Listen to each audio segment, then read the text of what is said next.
ഇന്ന് നമ്മളിവിടെ ഉണ്ടാക്കിയിരിക്കുന്നത് നമ്മുടെ ചോറിൻ്റെ ഒക്കെ കൂടെ കഴിക്കാനുള്ള ഒരു നൊസ്റ്റാൾജിക് ആയിട്ടുള്ള ഒരു റെസിപ്പിയാണ്. അതായത് വേറൊന്നുമല്ല, നമ്മുടെ നല്ല പഴുത്ത മാങ്ങ വെച്ച് നല്ല മാമ്പഴ പുളിശ്ശേരിയാണ് ഉണ്ടാക്കിയിരിക്കുന്നത്.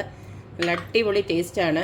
ചോറ് നല്ല കുത്തിരിച്ചോറിൻ്റെ ഒക്കെ കൂടെ ഈ ഒരു കറി ഉണ്ടെങ്കിൽ പിന്നെ വേറെ ഒന്നും വേണ്ട. ഞാനിപ്പോൾ ഈ ഒരു കടു വറുത്തത് ഈ ഒരു സമയത്താണ് ഇട്ട് കൊടുക്കുന്നത്. കടു വറുത്തതിന് ശേഷം ഇങ്ങനെ ഇട്ട് കൊടുത്തതിന് ശേഷം ഒരു 5 മിനിറ്റ് ഇതൊന്ന് അടച്ചു വെച്ചാൽ നല്ല ഇതാണ്, അതിൻ്റെ മണമൊക്കെ അതിനകത്തങ്ങ് ഇറങ്ങും. ഇത്രയേ ഉള്ളൂ. അപ്പോൾ നമുക്ക് ഈ ഒരു റെസിപ്പി എങ്ങനെ ഉണ്ടാക്കുന്നതെന്ന് നോക്കിയിട്ട് വരാം. പഴമയുടെ രുചിയായ മാമ്പഴ പുളിശ്ശേരി ഉണ്ടാക്കാനായിട്ട് ഇതുപോലുള്ള 4 മാങ്ങ ഞാൻ എടുത്ത് വെച്ചിട്ടുണ്ട്.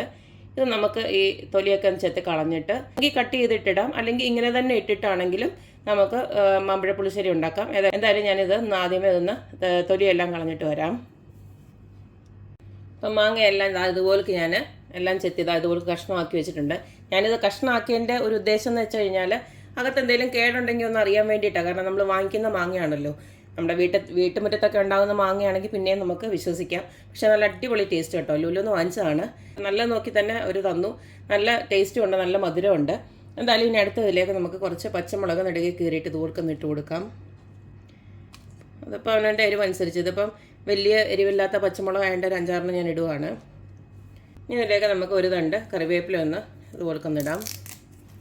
കറിവേപ്പില എപ്പോഴും ഞാൻ യൂസ് ചെയ്യുമ്പോൾ ഞാൻ ഇതിൻ്റെ തണ്ടോട് ഇടാറുണ്ട്. അടുത്ത നമുക്ക് ഇതിലേക്ക് കുറച്ച് ഉപ്പിട്ട് കൊടുക്കണം. ഇപ്പോൾ ഒരു 1/2 ടീസ്പൂണോളം ഉപ്പ് ഞാനിപ്പോൾ ഇട്ട് കൊടുക്കുന്നുണ്ട്. അടുത്ത നമുക്ക് ഇതിലേക്ക് കുറച്ച് മഞ്ഞൾപ്പൊടി ഇടാം. അതൊരു 1/4 ടീസ്പൂണോളം ഇട്ട് കൊടുക്കുന്നുണ്ട്. അടുത്ത നമുക്ക് ഇതിലേക്ക് കുറച്ച് വെള്ളം നമുക്കൊന്ന് ഒഴിച്ച് കൊടുക്കണം. പച്ചവെള്ളം ഒഴിച്ച് നമുക്കിത് നല്ലതായിട്ട് തിളപ്പിച്ചെടുക്കണം. അതുകൊണ്ട് ഞാനിപ്പം കുറച്ചൊന്ന് വെള്ളം ഒഴിച്ച് കൊടുക്കുകയാണ്. അത് നമ്മുടെ ചാറിൻ്റെ അനുസരിച്ചിട്ട് വേണം വെള്ളം ഒഴിച്ച് കൊടുക്കാനായിട്ട്. ഒരുപാട് നീട്ടമുള്ള ചാറ് വേണ്ടവർക്ക് കുറച്ചുകൂടെ വെള്ളം ഒഴിച്ച് കൊടുക്കാം. ഞാനിപ്പോൾ ഇത്രേ ഒഴിച്ച് കൊടുക്കുന്നുള്ളൂ. ഇനി നമുക്ക് അടപ്പിലോട്ട് വെക്കാം. ഇപ്പോൾ ഞാൻ സ്റ്റവ് ഓണാക്കി വെച്ച് കൊടുത്തിട്ടുണ്ട്. ഇത് നന്നായിട്ടൊന്ന് തിളക്കട്ടെ. അതുവരെ അടച്ച് വെക്കണ്ട. തിളച്ചതിന് ശേഷം നമുക്ക് അടച്ച് വെച്ചിട്ട് പിന്നെ ഒരു 5-10 മിനിറ്റ് കൂടെ ഒന്ന് വേവിച്ചെടുക്കണം. അടുത്തത് നമ്മുടെ മാമ്പഴ പുളിശ്ശേരിക്ക് വേണ്ടിയിട്ട് ഒരു അരപ്പ് തയ്യാറാക്കാനുണ്ട്. ഇതുപോലെ ഞാനൊരു 3/4 കപ്പോളം തേങ്ങ എടുത്ത് വെച്ചിട്ടുണ്ട്.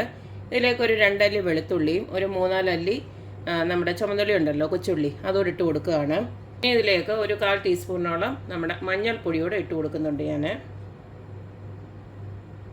ഇതിലേക്ക് ഒരു 1/4 ടീസ്പൂണോളം നമ്മുടെ ക്യുമിൻ സീഡ്, അതായത് ചെറിയ ജീരകം, അതോടെ ഇട്ട് കൊടുക്കുകയാണ്.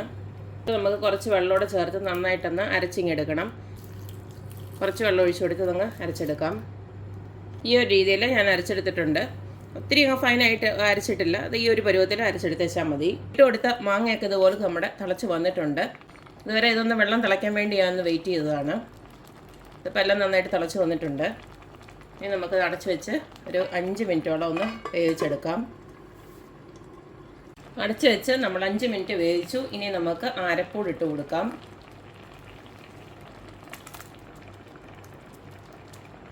മിക്സിയുടെ ജാറ് കഴുകി കുറച്ച് ഒരു 1/2 കപ്പ് വെള്ളം കൂടെ ഞാനൊന്ന് ഒഴിച്ചു കൊടുക്കുന്നുണ്ട്.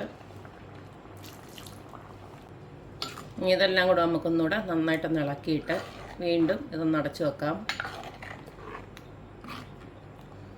കാരണം ഇട്ട അരപ്പൊന്ന് വെന്ത് വരണമല്ലോ. അപ്പം അതിന് വേണ്ടിയിട്ട് ഒരു 5 മിനിറ്റ് കൂടെ നമുക്ക് ഇട്ടൊന്ന് വേവിക്കാം. അരപ്പ് തള വരുന്ന സമയം കൊണ്ട് നമുക്കൊന്ന് കടു വറുക്കാനുള്ളത് കൂടെ ഒന്ന് റെഡിയാക്കാം. അതിലേക്ക് ഞാൻ കുറച്ച് വെളിച്ചെണ്ണ ഒന്ന് ആഡ് ചെയ്ത് കൊടുക്കുകയാണ്. എണ്ണ ചൂടായി വരുമ്പോൾ നമുക്ക് കുറച്ച് കടുകിട്ട് പൊട്ടിക്കാം. കടുക് ഇതുപോലത്തെ പൊട്ടി വരുന്നുണ്ടെങ്കിൽ ഒരു 3-4-5 കൊച്ചുള്ളി അരിഞ്ഞതും ഒരു 2 കറിവേപ്പിലയും പിന്നെ ഉണക്കമുളക് കൂടെ ഞാൻ ഇതിനകത്തോട്ട് ഇട്ട് കൊടുക്കുകയാണ്.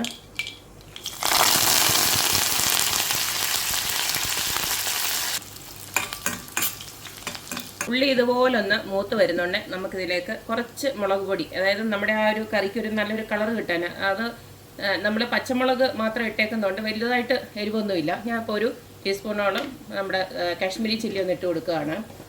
അതുപോലെ തന്നെ ഒരു നുള്ള് ഉലുവാപ്പൊടിയോട് ഇട്ട് കൊടുക്കുകയാണ്. ഉലുവാപ്പൊടി ഓപ്ഷനാണ്. ചിലർ ഇട്ട് കൊടുക്കും, ചിലർ ഇട്ട് കൊടുക്കത്തില്ല. എനിക്ക് ഈ മോര് കറിയിലൊക്കെ ഉലുവാപ്പൊടിയുടെ മണം എനിക്കിഷ്ടം. അതുകൊണ്ട് ഞാൻ എന്തായാലും ഒരു നുള്ളി ഇട്ട് കൊടുക്കുകയാണ്. അപ്പോൾ ചെറുതായിട്ടൊന്ന് മൂത്ത് വരുന്നുണ്ട്. നമുക്ക് സ്റ്റൗ ഓഫ് ചെയ്യാം. എന്നിട്ട് നമുക്ക് നമ്മുടെ കറിയിലോട്ട് ആയി കഴിഞ്ഞതിന് ശേഷം ഇട്ടാൽ മതി. അപ്പോൾ ഇതിവിടെ ആയിട്ടുണ്ട്. അരപ്പെട്ടതും എല്ലാം വെച്ച് ഇപ്പോൾ 5 മിനിറ്റ് കഴിഞ്ഞപ്പോഴത്തേ നന്നായിട്ട് തിളച്ച് വന്നിട്ടുണ്ട്. ഇനി നമുക്ക് അവസാനമായിട്ട് തൈരാണ് ഒഴിക്കേണ്ടത്.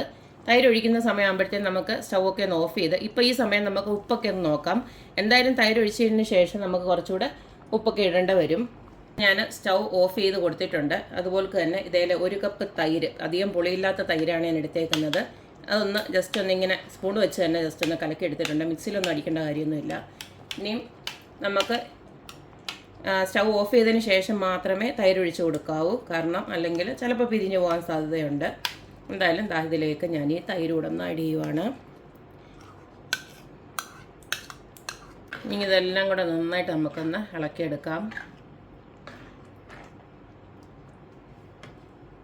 ഉണ്ടോ, തൈരും എല്ലാം കൂടെ ആയപ്പോഴത്തേക്ക് നമുക്ക് അത്യാവശ്യം നീട്ടൽ ഇത്രയുണ്ട്.